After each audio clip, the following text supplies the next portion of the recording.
नमस्कार दोस्तों, मैं राकेश वर्मा आप सभी का स्वागत करता हूं आपके अपने परिवार एसएन गुरुकुल पर। साथियों, शिक्षक शिक्षिकाओं को बिहार में कहीं से भी कोई आराम नहीं है। नहीं अत्यधिक ठंड हो तब, अत्यधिक भीषण गर्मी हो तब, नहीं पर्व त्योहार में और नहीं रविवार को। रविवार को भी अतिरिक्त कार्य लिए जा रहे हैं, खासकर से प्रधानाध्यापकों से, प्रभारी प्रधानाध्यापकों से, और जो विद्यालय में ज़्यादा काबिल और तेज-तर्रार शिक्षक या शिक्षिका है उनसे। आपने देखा जब पूरे बिहार भर के सभी सरकारी विद्यालयों में जोर शोर से विद्यालयों में मौलिक और भौतिक सुविधाएं उपलब्ध कराने को लेकर के कार्य जब चल रहे थे, चाहे वो पेयजल सुविधा आपूर्ति को लेकर के हो, प्रीफैब निर्माण को लेकर के हो, बेंच डेस्क आना हो, थाली आना हो, चाहे भवन निर्माण हो, चाहे भवन जीर्णोद्धार हो, तो तमाम जब कार्य चल रहे थे तो रविवार की छुट्टियां प्रधानाध्यापकों के लिए, प्रभारी प्रधानाध्यापकों के लिए खत्म कर दी गई थी कि आप अपने विद्यालय में रविवार को ही विद्यालय कार्यालय में जाएंगे और आपके विद्यालय में जो भी कार्य हो रहे हैं उसका आप अवलोकन करेंगे, ताकि कोई कार्य की गुणवत्ता में कोई जो है प्रभाव ना आए। लेकिन गुणवत्ता तो धरा का धरा रह गया। सभी जितने भी अधिकारी हैं वे 40% 50% तक आउटसोर्सिंग एजेंसियों से प्रत्येक कार्य के एवज में उन्होंने कमीशन खाया, तो कार्य कहाँ से गुणवत्तापूर्ण होंगे। और सबका ठिकरा जो है वो प्रधानाध्यापकों पर फोड़ दिया गया।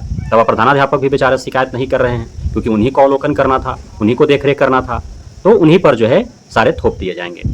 तो उस समय भी हुआ। अब जो है 29 मई 2024 को आपने देखा किस प्रकार से नौटंकी हुआ पूरे बिहार में। एक तरफ माननीय मुख्यमंत्री जो है वो पत्र जारी करते हैं कि सभी सरकारी विद्यालयों में, खासकर के प्रारंभिक विद्यालयों में पूर्णतः जो है गर्मी की छुट्टी रहेगी 8 जून तक, क्योंकि 8 जून तक जो है जो मौसम वैज्ञानिक है या मौसम विज्ञान केंद्र है, मौसम विभाग है, वह जो है लगातार high alert, red alert, yellow alert जारी कर रहा है। 8 जून तक जो है तापमान अत्यधिक होने की सूचना दे रहा है, और आपको दिख भी रहा है, क्योंकि इस प्रकार से औरंगाबाद, गया, नवादा, मुंगेर, नालंदा, कैमूर, रोहतास जिला काफ़ी अत्यधिक प्रभावित हैं। और गया को पछाड़ते हुए औरंगाबाद जो है 48 डिग्री प्लस तक जो है इसकी तापमान चला गया।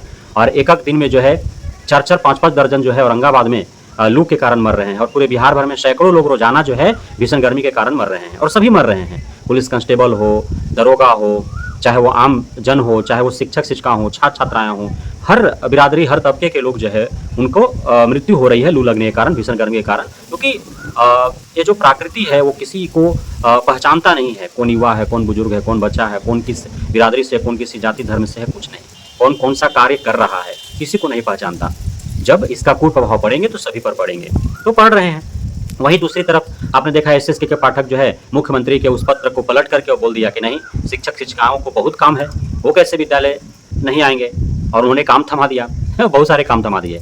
आपने देखा मिशन 10 के तहत और विशेष कक्षाएं जो आयोजित हो रही थी उसके तहत जो कमजोर बच्चे पढ़ रहे थे उनका परीक्षा हुआ। अब परीक्षा की कॉपी जांच करना है कि 8 जून तक की कॉपी जांच कर देने हैं, तो छात्र छात्राओं को छुट्टी दे दिया गया और शिक्षक शिक्षिकाओं को विद्यालय बुलाया जा रहा है कि आप जो है जो साप्ताहिक जांच परीक्षा हो रहा है, जो मंथली जांच परीक्षा हो रहा है, जो आपका मिशन 10 के तहत पढ़ने वाले विद्यार्थियों का जो परीक्षा हुआ उस सभी का जो है आप कॉपी जाँच करो, वो दे दिया गया। और रविवार को ही बुलाए जा रहे हैं किनको, जो आपको प्रधानाध्यापक है, प्रभारी प्रधानाध्यापक, उनको बोला गया है कि आप अपने विद्यालय से अत्यधिक काबिल और तेज तर्रार एक सहयोगी के तौर पर किसी शिक्षक शिक्षिका को भी बुला सकते हैं। अब इसमें भी असमंजस है भाई, प्रभारी प्रधानाध्यापक अब संडे को किसको बुलाए किसको नहीं बुलाए, अकेला बेचारा मरते रहता है।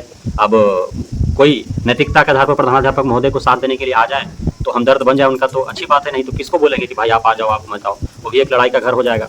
तो वो नहीं कह पाते हैं, तो अकेले ही सब करना पड़ता है। अब इसमें इतवार को क्या काम दे दिया गया, आज पश्चिमी चंपारण में तो एक प्रखंड शिक्षा अधिकारी यहाँ तक प्रभारी प्रधानाध्यापक को, प्रधानाध्यापक को बोल दिया कि आप भाई जितनों को सहयोग लेना है आप लेकर के, और 2 जून 2024 दिन रविवार के शाम 5 बजे तक सारे कार्य निपटा लो। कौन से कार्य निपटाना है भाई, तो इस शिक्षा कोष पोर्टल पर सभी बच्चों के जो डाटा है उसको अपलोड करना है। अब इस शिक्षा कोष पोर्टल पर डाटा अपलोड करने के लिए किसी भी छात्र छात्रा को उसका आधार कार्ड अनिवार्य है। अब आधार कार्ड बहुत सारे ऐसे छात्र छात्राएं हैं जिनका अभी तक बन नहीं पाया है। लगभग 30-40% पूरे बिहार भर के छात्र छात्राएं ऐसे हैं जिनका अब तक आधार कार्ड नहीं बना है।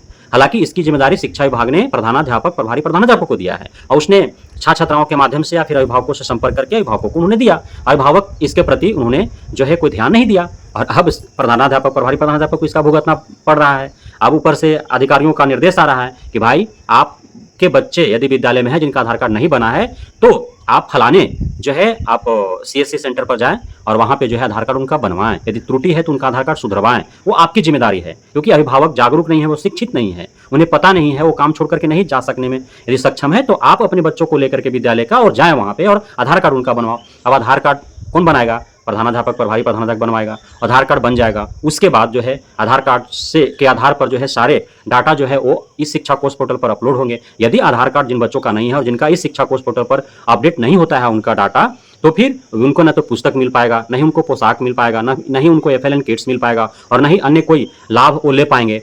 तो अब शिक्षा विभाग का पैसा तो जिलों को जा रहा है ना, कि जिस जिला में जितने छात्र छात्राएं हैं उनको प्रत्येक तरह के उनको लाभ मिलना चाहिए। अब चूंकि छात्र छात्राओं का इस शिक्षा कोष पोर्टल पर उनका डाटा अपडेट नहीं है, इसलिए उनको पुस्तक नहीं दिया गया, उनको पोशाक नहीं दिया गया, उनको एफएलएन किट्स नहीं दिया गया, उनको अन्य लाभ नहीं दिए जा रहे हैं, तो ये लापरवाही किसका माना जाएगा? उस विद्यालय के प्रधानाध्यापक और प्रभारी प्रधानाध्यापक का माना जाएगा। इसलिए हर हाल में 8 जून तक पूरे बिहार भर के सभी शिक्षक शिक्षिकाओं की जिम्मेदारी दी गई है कि हर हाल में 30 मई से 8 जून तक जो है सभी बिहार भर के 100% छात्र छात्राओं का जो है वो डाटा इस शिक्षा कोष पोर्टल पर अपडेट हो जाने चाहिए, अन्यथा इसकी पूर्णतः जिम्मेदार कौन होंगे? शिक्षक शिक्षिकाएं होंगे। पश्चिमी चंपारण के प्रखंड पदाधिकारी जो है वह तो यहां तक कह दिया कि 2 जून 2024 दिन रविवार को यदि पूरे प्रखंड भर के सभी 100% छात्र छात्राओं का यदि डाटा अपडेट इस शिक्षा कोष पोर्टल पर नहीं होता है या फिर गलत सलत हड़बड़ी में यदि कर देते हैं, त्रुटि पूर्ण होता है, ठीक ढंग से नहीं होता है, तो उसका जांच जो है वो कौन करेगा? और प्रखंड स्तर पर जो डाटा ऑपरेटर अकाउंटेंट होते हैं वो करेंगे या फिर जो बीआरपी लोग हैं वो करेंगे। और यदि गलती पाया जाता है, यदि आधा अधूरा पाया जाता है, यदि त्रुटि रहित होता है, यदि पूर्ण नहीं होता है, तो फिर 1 हफ्ता का वेतन काटा जाएगा प्रभारी प्रधानाध्यापक और प्रधानाध्यापक और जो उनके सहयोगी के तौर पर जो शिक्षक या शिक्षिका रहेंगे उनका। इस प्रकार से जो है धमकी दे दिया गया है।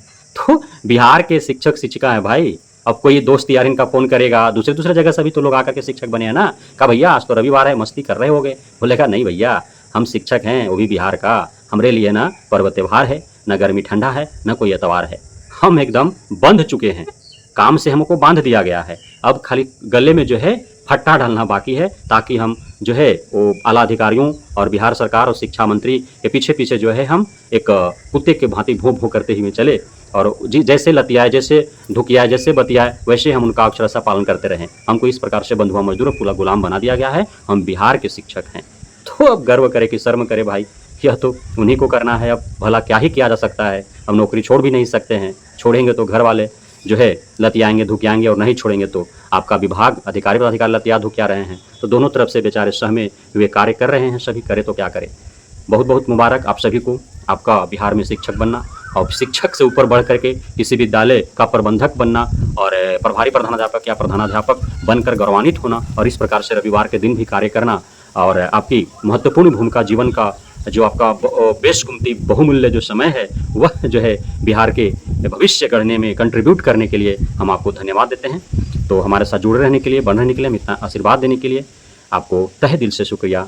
जय हिंद।